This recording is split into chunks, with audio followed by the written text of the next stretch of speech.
Okay, so I've got a lot of the premises. And maybe as I work on the diagram, I may find some unstated premises. Just move this canvas out of the way over here. Notice I haven't found place for premise number 4. What I'm going to do now, delete the empty boxes I don't need, and I'm going to try to put the puzzle together. If these are all the claims, how do they fit together to conclude that the person being investigated has traveled from Cardiff? Let's just start with these. Why does the author want to show that the wind was too strong to use her umbrella? Well, because they're looking for a place with strong wind. So it's related to the fact, let's put these down here. I'm just trying to create a little space here. It's related to the fact that Cardiff has strong wind. In fact, claim number 9 doesn't make me believe that Cardiff is the only place, but working together, the claim that the wind was too strong to use her umbrella, you know what? I think it's another premise. I think it's unstated that, yeah, I like this. This is good. What are we up to? 16. The place the person traveled from had strong wind. Yeah, that's why I want to know that the wind was too strong to use her umbrella. But see how that's a slightly different claim. The author is using the fact that the wind was too strong to use an umbrella to say, oh, okay, the place had strong wind. Now, that is going to be used dependently with the fact that Cardiff is the only place that has heavy rain and strong wind to say it's Cardiff. If either of these were false, if I say, actually no, Nottingham is also within 2 or 3 hours and had heavy rain and strong wind, then this is no longer functioning as evidence. So I know that these two are going to be linked. Now, it may get more complicated, but I'm just going to put that down. I'm going to choose that. So I'm clicking on 16, clicking on 15, and then I choose the link. Now they're together. And now I can see that the relationship of giving evidence for is going from both of them. Let's just double check this. The umbrella in our left-hand pocket was dry and unused. That is reason to believe, according to the author, that the wind was too strong to use an umbrella. That is reason to believe that the place a person traveled from. Now, we could argue whether 16 is stated or unstated, but you could say it's stated here, not just wind, but strong wind. Either way would be okay. And now that I think about it, I wonder if it's the same thing, a similar structure coming over here. We used her umbrella to derive some knowledge about the place. Here we're using the person's coat to derive the same thing. So let me do a similar kind of claim. So I'm going to do another box here. I'm going to do another premise. The place the person traveled from had heavy rain. Is there any evidence for that? Yep. And the evidence is that the person has been in heavy rain for the last few hours. And then look at this. That's really a very similar kind of claim structurally than 16. So I need to link 15, 16, and 17 together. All of those things have to be true for any of them to function as evidence.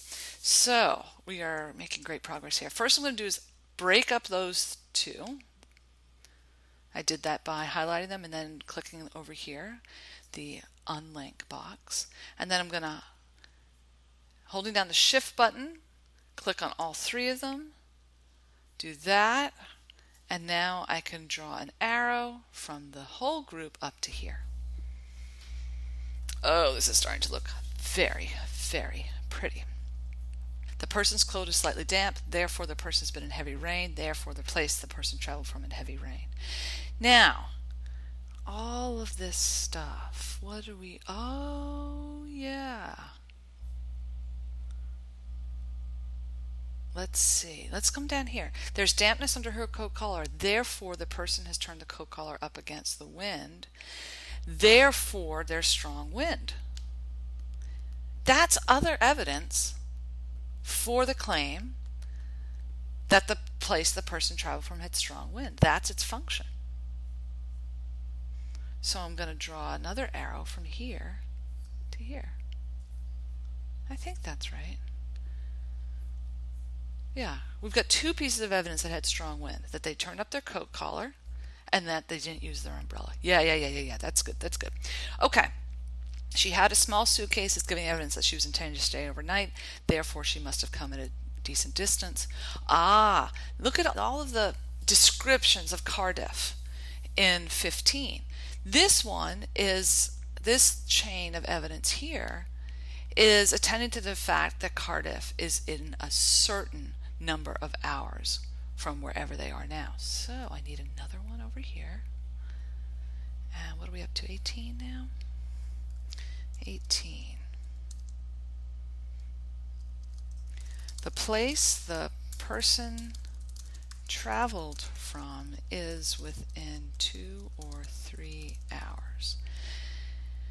But let's see. I like that. I mean, that's good. I think that's what we're going for. But I think there's other evidence for that as well. Make that a little like this. Let's move this over here. Yeah, because look at this. And look how the arrows go with you. That's so nice because the relationships remain, symbolized even as you move things around. Look at this. There's two pieces of evidence that she came within 2 or 3 hours. One, she must have come from a decent distance. That gives evidence for the fact that it was within 2 or 3 hours. But this one also gives evidence that she must not have come more than 2 or 3 hours because her coat still hasn't dried. Her coat still hasn't dried, therefore she must not come 3 hours. Therefore the place the person traveled from is within 2 or 3 hours. All of these work. But these are independent. I don't think both of these are necessary to give evidence for this, although we might be able to argue about that. But now where does 18 go? Well, 18 is again a description that links into 15. It's something about the place. So I don't really know how this is going to look, but I'm going to try to do this. I'm going to click on that. Nope. Okay, I got to unclick. I got to unlink these. Oh, all right. I'm not entirely sure how I just did that.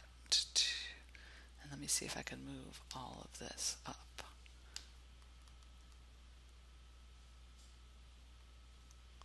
But this is correct. These are 4 dependent premises, all of which give evidence to that. And the only thing I don't like, I'm just going to neaten this up a little bit because I can't see this arrow. I can't see what 3 is giving evidence for. So there may be ways to make it even prettier, but this is a good diagram of this argument. Oh, look, there's a premise over there that I've forgotten. There's been no rain in London at that time. Well, what are we using that for?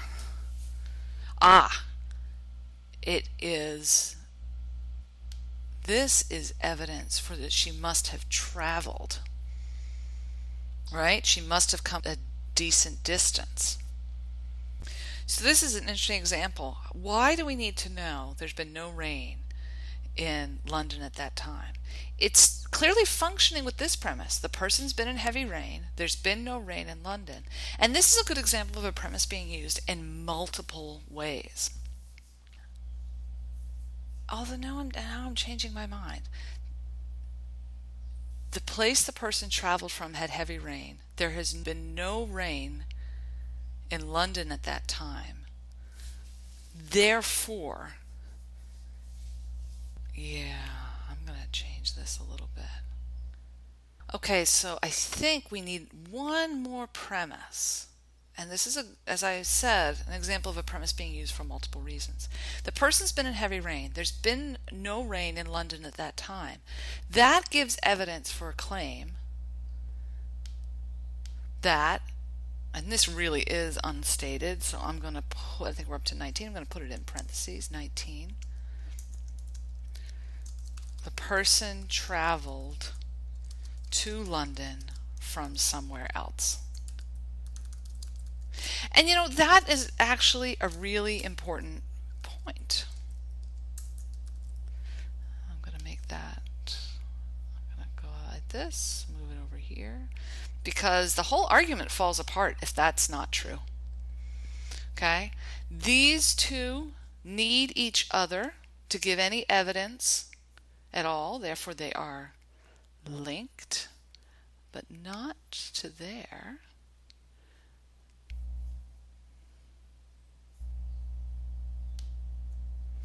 iLogos is going to let me do 2 arrows, which is great. The only problem with this is that 3 and 4 are not functioning dependently to give evidence to 17. So what I'm going to do is I'm going to delete this arrow and I'm going to write 3 again.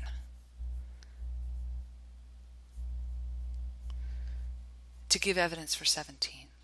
And that's totally fine. It's clear.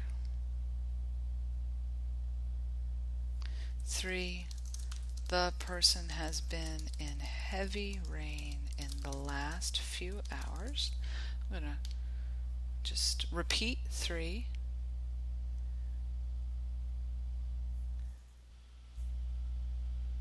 There we go. 3 pointing to 17. And then put some more arrows in here just to remind us that 2 is giving evidence to both 3s. Woo! Okay, so that was a little more complicated than I expected, but I think we've got a place for every premise, and we show, oh, one more thing. Remember we said that 19 was crucial. 19 is dependent on all of these, and let's double check that. So I select all of them, I link them. Let's check.